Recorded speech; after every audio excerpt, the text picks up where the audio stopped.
साथ कार्य करने वाले भी आज हमारे बीच में हैं। अब्बासी जी ने अपनी बात कही, मार्मिक बात कही, और ऐसी बात का कोई मुकाबला ही नहीं है जब हमारे कार्यकर्ता के अंदर पुराने इतनी बड़ी भावना है, सेल्फलेस भावना कि मुझे क्या मिले, कोई स्वार्थ नहीं है। और उन्होंने इच्छा जाहिर की कि मेरे बाद भी जो पार्टी कैसे मजबूत है। मैं उनको भी आभार व्यक्त करता हूँ। उनका आशीर्वाद नए कार्यकर्ताओं पे बना रहे और उनसे भी लोग प्रेरणा लेते रहे। गठीना जी जाना माना चेहरा है बागपत के कार्यकर्ताओं के लिए, और उनकी खूबी बता दूं, कभी कभी राजनीति में लंबे अनुभव के बाद बात अहम की नहीं होती, लेकिन एक व्यवहार में एक चीज आ जाती है, चाहते ना चाहते हुए भी, क्योंकि इतना चीज आपने देख रखी है, आपको ये भी मालूम है कौन से काम हो सकते हैं, नहीं हो सकते, क्योंकि प्रशासन से आपने इतने समय डीलिंग की है, सत्ता में रहे या विपक्ष में रहे, अध्यक्ष रहे कई सालों तक। तो लेकिन इनके लिए कोई बड़ा काम है, छोटा काम नहीं है। जब भी मुझे मिलते हैं तो 5-6 कागज सौंपते हैं जो किसी गांव के सीधे साधारण कार्यकर्ता ने उन्हें दिया होगा, उसी जुनून के साथ मेरे सामने वो बात रखने के लिए, उसकी बात, उसकी वकालत करने के लिए जब भी आते हैं, बारीकी की बात करते हैं। तो मैं इनको भी आभार व्यक्त करता हूँ। आज भी इन्होंने कुछ बातें कही। मैं स्वागत करता हूँ हरियाणा के हमारे साथी जो आए हैं पार्टी में, जो पार्टी का विस्तार हो, इसके लिए हरियाणा के हमारे पुराने कार्यकर्ता बहुत समय से चिंतित भी रहते थे। चुनावों में हमारी भूमिका नहीं थी, और चुनाव छोड़ दे ये संगठन नहीं था। किसान की समस्या हो तो निराकरण के लिए कोई इकाई हो, कुछ लोग हो जो प्रयास करें। हमारे सांगवान जी पूर्व विधायक रहे हैं, लंबा राजनीतिक अनुभव है, इनका अपना एक कद दायरा है, और भी हमारे साथी ज्वाइन किए हैं पार्टी। मैं सबका स्वागत करता हूं, और मैं उम्मीद करता हूं, क्योंकि बागपत कोई साधारण क्षेत्र नहीं, यहाँ के लोगों की बहुत बड़ी बड़ी आपकी संभावनाएं हैं और सामर्थ्य है। और जो चौधरी चरण सिंह छपरौली में बागपत वालों से ही चंदा लेके पूरे देश में पार्टी चलाते थे, तो मैं तो उम्मीद करता हूँ बात चंदे की नहीं है, बात प्रयास की है कि बागपत के लोग जहां भी आवश्यकता होगी, हरियाणा में भी हमारे अध्यक्ष जी चाहेंगे, बुलाएंगे, न्योता देंगे, जरूर आप सब पहुंचे और सहयोग करें।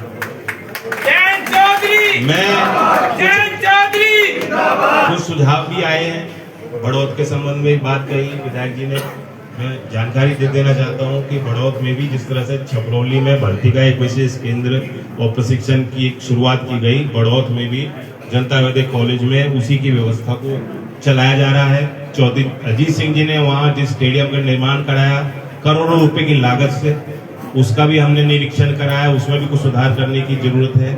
सिंथेटिक रनिंग ट्रैक की सुविधा वहां बच्चों को मिले, जैसे छपरौली में मैं अपनी निधि से दे रहा हूं।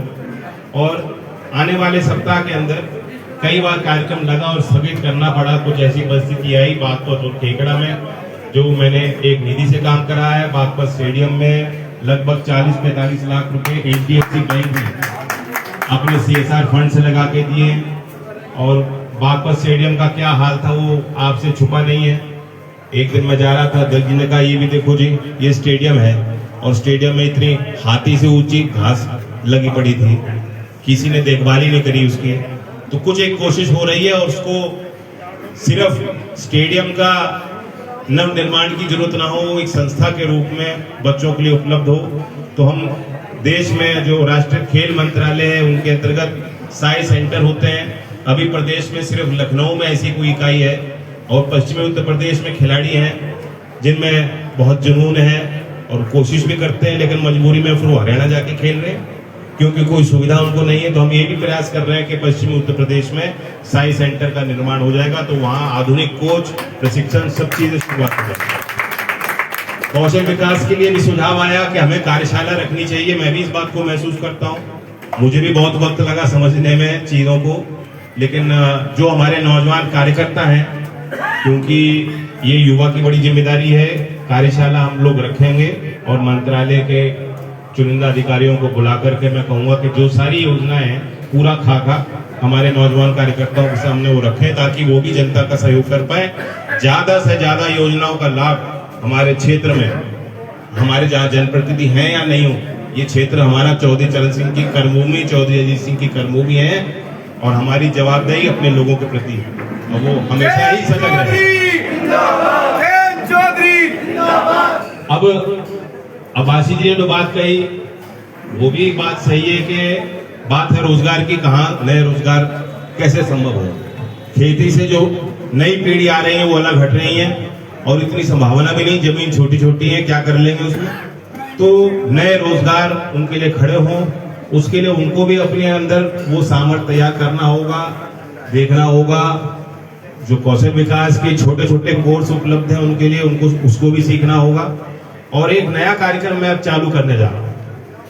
IIT दिल्ली उस कार्यक्रम को संचालित करेगा और हर महीने में देश के जो अव्वल अपने अपने क्षेत्र में जो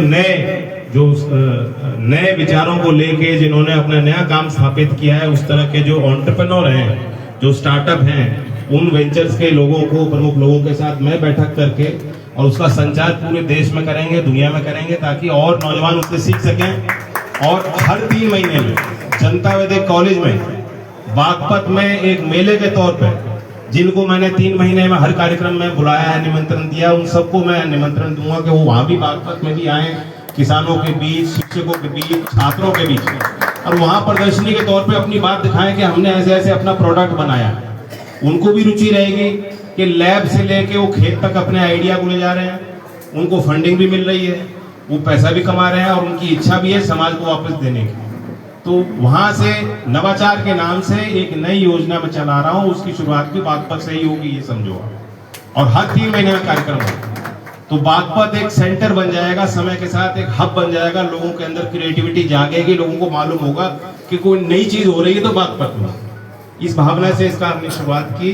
किसानों की भी समस्या है, अपने पेमेंट की बात है, सारी चीज हो चुकी है यहाँ, आपकी जानकारी में पहले भी हैं। मैं यहाँ आपसे मिलने आया हूँ, आप मुझसे मिलने आए हो, मैं यहीं बैठूंगा।